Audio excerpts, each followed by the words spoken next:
welcome back, and we're moving into our second conversation for today as we get all the details on an upcoming event, the Peace in the Parks, a Belize that is safe for children. It is a collaboration between several entities, and we'll get more details in the conversation. We have with us Charmaine Garrett, who's Charmaine Garrett Garcia, who is representing the Belize Family Life Association. In the middle, we have the Executive Director of Restore Belize, Mary Vasquez. And on the end, we have the Communications and Resource Mobilization Officer for Restore Belize, Robin Schaffer. Good morning and welcome. Good morning. And thank you for being here. Thank you for having us. So ladies, you know, we started off this morning and then in introducing that this conversation was coming up. I don't think it could be any more timely. We're talking about making a safe place for children, a right guaranteed to them. And we just lost a 3-year-old to gun violence. And I want to start there in terms of putting into context, just how do you respond to what we now are normalizing as a part of the damage that we see from violence? Children losing their lives while safely at home sleeping, is while it should be a one-off event, it has happened more often than we'd like. So let me get you to respond to that, Mary. Okay, so since February, we have had this change where children are targeted or they are killed as innocents, as well as women, which previously that was kind of taboo, even among the gangs. And there's a shift now.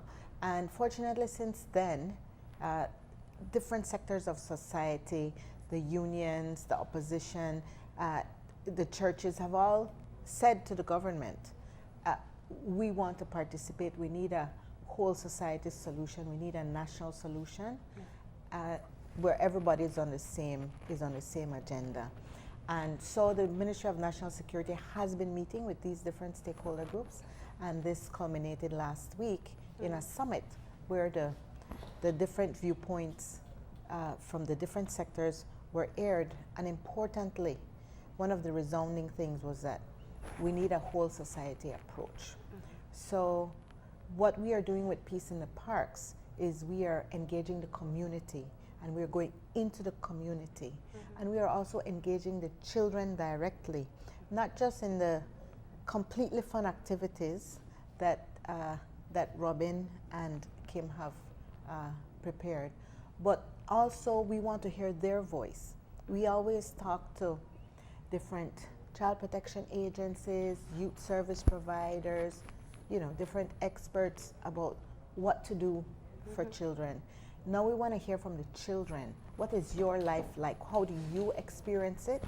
And what do you need as a child to feel safe in Belize? So that's one of the important things that we're doing. So the Peace in the Parks is actually to engage communities, because people are cowering in fear. So engage communities and come out and say, this is your city.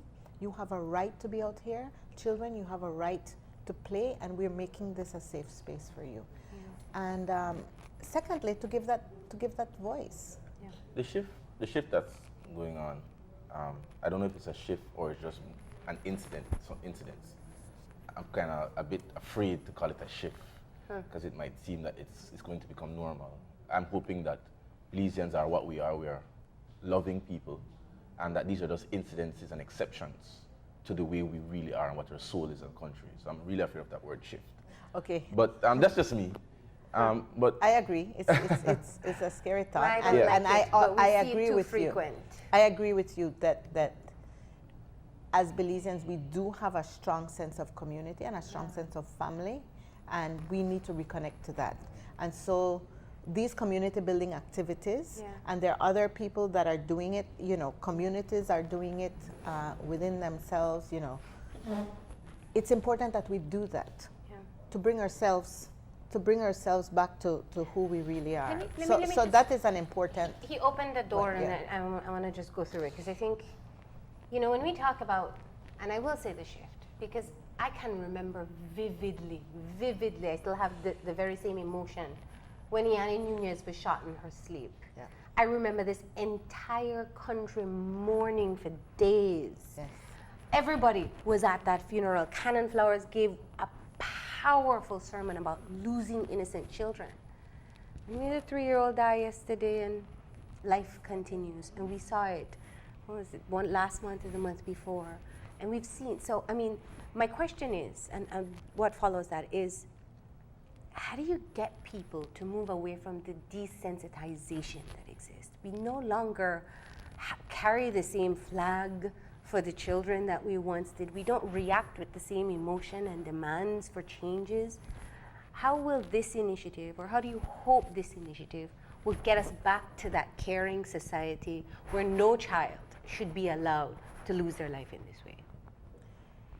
Well, I think the most powerful thing about this is the voice of the children. Because a child's voice is innocent, and it is true, and it's plain, you know? There's no sophistication to it. It's just flat out. Yeah. And so when we hear that voice, when we say, how do you feel? Do you feel safe? What would you want to feel safe? What do you want as a child? Yeah. And to hear them say it, I think that resounds with everyone. Yeah. And Robin can talk about the first experience where we did that. Yeah. So we had this idea. We have had the Peace in the Parks program for a while. Yeah. And in March, I remember sitting with my director, Ms. Vasquez, and we were just holding our heads saying, we want to do something now, immediate, that the community can feel. And so we went to talk to Joseph Stamp, because he does a lot of community initiatives, and we've partnered with him before. And he was actually having a Walls Down event. That was in May. So we went to the event, we took press office, and they were kind enough to get footage of children just being honest. Do you feel safe in Belize? Yes or no? What would a safe Belize mean to you? Those were the 2 questions we asked them. And their responses were powerful. We have the video. I gave it to someone in the studio, so we can show it whenever you're ready. Yeah. But that speaks for itself, because when the children advocate for their own safety, it's powerful. Yeah. It's fresh, and I think that is a way to bring back the conversation. You focus on the child when they are saying, hear me, this is my reality. And Yeah. Are we at the level of desperation though, when we've passed all the other levels to communicate with somebody, to get emotions? Because you can start off with, say, innocent businessman. You can start off by saying a bystander. Know when you're actually starting the conversation from children, which to me is the last line of defense. Aren't we in a position where we're almost like desperate? No, we're saying things that are normal. Just playing in a park is something which we take for granted, that we have to be advocating for that and speaking from that standpoint. Aren't we at the point where we're hitting almost rock bottom? Well, I wanna get Marlene's help in some of this, because Marlene is a great advocate for children, and Marlene understands certainly better than I do what children's rights are, and I would say that we should start with the children. The children aren't the last. We should always start with the children. So we are actually rectifying our perspective. And so the child-centered approach is really how we should be doing everything. And like I said, Marlene is an expert on that approach. So. Expert's a strong word. You've been in it for a long time. Expert is a strong word, but you know, I think anything that is working to improve the lives of children in this country is admirable. And you can't get the children without getting the families, because mom, dad, brother, sister, auntie, uncle, granny or grandpa, whoever is caring for that child, needs to come out to this event as well and do their part in ensuring their safety. So if we want to shift back, I think, to talking about what you hope to be able to achieve, I hear very clearly that you want to get some real information. It's almost like your baseline as to what children expect in safety today. yes. But what will be done in terms of getting the other family members on board to want to come out, to bring the kids out, and to be able to somehow see their role in it as well? Okay. I see you have BFLA here, so. Well, for BFLA, we try to take our part in society. Whenever there's a health fair, we support. We're taking out our mobile. We have a mobile trailer that we take out to do services. So for the adults, we will be having cancer screening. the pap smear or the VIA. Preferably we'll be doing the VIA since the VIA is visual inspection using acetic acid, and that acid is vinegar. So what that does, within 1 minute, the nurse would see if there's a reaction on the woman's cervix, as opposed to swabbing, taking it to the lab, testing it, and giving that results within a week or two. You would know where you stand within a minute. And so there's no need to come back and not, because a lot of time women do their pap smear, but they don't go back for their results. So it's just like not doing your pap smear. As well with that, once we have a positive finding, we can do a treatment called cryotherapy right there in the mobile. So that's one of the services that we're offering, along with the breast exam, the pelvic exam, the blood pressure and your sugar and so on. For the men, because men find it a bit uncomfortable. You think? Yeah. Didn't you see him get nervous already? Yeah. So we're offering the testicular exams for the men and boys, because for the boys from a young age, they have to check their testicle, and the nurse would teach them how to check it and what to look for. So we will be doing that. As well, for the men over 40, if you want to do the digital rectal for the prostate, we will be offering that as well. And the services will be offered at an extremely low cost, right? When you say low, how low? We're talking about $35 as opposed to a $65 or $75. Okay. With the help of Restore Belize and some of the business partners, they're trying to secure some funds where we can give some of the services free. So they're still working on that, and we're hoping that the business community would assist them so we can offer this service to those in need. Because even though we would say $35, some people still have a hard time finding that, right? And for most, health is not their first priority. I mean, you got to put food on the table. So my health, especially for a mom, my health comes last. And what's going through my head, sorry guys, what's going through my head is we're trying to create a safe environment for the children, and we're starting from them, and I understand the perspective. But to solve this issue, the most important question and the answer to the question can't come from kids, in my opinion. Because the question to be answered is, why is it going that way? And that allows you to build your strategy to say, who I'm going to develop this. And I'm looking at the activities, and I think it's wonderful, but I'm also concerned whether or not it addresses, and how does it address the issue of why we're having this issue, to make a solution, to make it safer to kids. Could you address that? Yes. Very. So this is not, we are not positioning this as the solution, and we are not positioning this as the long-term strategy.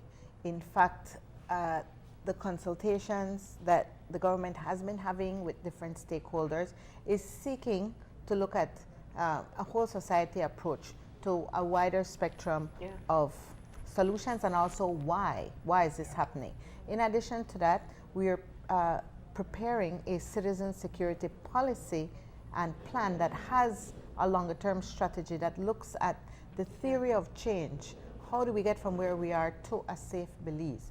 So those are the longer term strategies, but we cannot minimize the need for communities to act every single day, and for partnerships between government, private sector, and communities every day, because that is where the heart of the society is. So, and I also think, and it's something that's been hard for me to get my head around, because I wasn't used to thinking this way, that children are a critical part of devising a solution, because we tend to do things for them without checking with them. And sometimes we underestimate children, because they're Yeah, well the best aware of what's going on in their surrounding and in their community, and they're smarter than we think. They're much smarter. There's a complex issue that I want to ask if you have taken into consideration, which is the very simple, the broader issue that we're looking at, the turf wars. How do you plan community events and get people to come out not being concerned of who from what opposing area, gang or whatever is there. Well, Well, you make it safe. The main objective of, well, the main objectives of this event are first and foremost reclaiming public spaces and making them safe for children. You do that by having people out there. There's strength in numbers. Also, we do have security for the day of the event to ensure the safety of the children, the parents. You want it to feel safe, have a safe atmosphere. That's why it must be festive.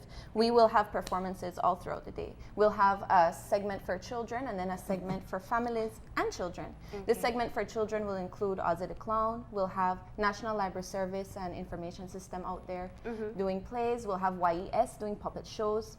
We'll have our Pandemonium Steel Band in collaboration with Niche and UNICEF out there as well. And we'll have other artists performing. At the same time, off of the stage, we will have bouncy houses, trampolines, we'll have screenings from BFLA, Diabetes Association, I'm just gonna promote, Cancer Society, BCVI, Kidney Association, VCT will be doing HIV screenings. We'll have fire safety out there, CYDP will be helping us with the basketball tournament. Wesley College is helping us by providing a classroom for us to have children consultations, which will be held with collaboration with our partners, who I will mention at the end. And we have the private sector coming in as well with donations. We have Sancas will be out there giving snacks. Grace Kennedy will have a booth. We have Brothers Habet, who gave us certificates for a raffle. BTL, our biggest sponsor, will be out there giving phone cards. They will have a booth, and they will also have reduced phones. So the atmosphere will be festive. People in that atmosphere will feel safe. And if you normalize that, that helps to make Belize safe over time in a smaller way. And our partners as well, we could not do it without them. NCFC, Special Envoy for Women and Children, Ignite, which is a production company who will be documenting the event so that we can keep the atmosphere going even after. Restore Belize, us of course, and Youth Advocacy through the Arts, YATA, and we have BFLA as well. Will it be a one-time event, or are you rotating it around the city? We're rotating it. We have been doing Peace in the Park events since 2012. And through that, we've done a variety of things. We've partnered with YATA quite a bit, where Joseph Sampromero has done the Nowhere to Fly play and the Sleepless Girls play. And so we've done smaller park events. We've done Read in the Park events with the National Library Service. So this is a larger family day, which we haven't done in a while, I think. And so, yes, this is... So this is in the Yabra area. We will be doing a few others this year in other areas. In other areas, okay. You've been doing this since 2012. Are you able to measure the progress of the programs in terms of because again, I'm okay with doing it on a particular day, and that's wonderful because it changes the entire way that you look at the space. But the long-term usage of the park is, I think, where the value and the meat is, to get people to say come out to the park and use it for what you should be using, spending time with your daughter, spending time with your son, getting your girlfriend looking in her eyes with the moonlight. You know, how are you dealing with that long-term change of culture, of the way that we use the spaces? Well, one of the things that has happened is that during the time since we started, there have been major renovations on some of the parks that we've been at. So that also has a big impact on how the park is used and with what frequency, etc. So for example, at the St. Martin's Field, we had used Third Ward Field once. It's much enhanced now. We've used Combahee Field, that also is much enhanced, and we're waiting for it to relaunch. So there are different factors that are affecting how parks are used, but certainly in terms of the principle of having a lot more activities that have, you know, police officers there, that have a lot of people participating. The BTL Park is a great example of that. People come from all over the city, and so that's something that I think the evidence is there that it works. The parks that we have worked in, like I said, that they've had other enhancements so that the increased usage would be due to a variety of things. Well, you know, as you saw with the Walls Down event, if there's a bouncy house around, the kids are coming. And it's free. And trampoline, oh goodness. Yeah, that's a guarantee. And I love that there's a sporting element as well. We did a story, the teen reporters with children, and they said the same thing. We want more basketball tournaments. So you also have entertainment, and I want to get into that. So tell us about who's going to be on stage, what people can expect.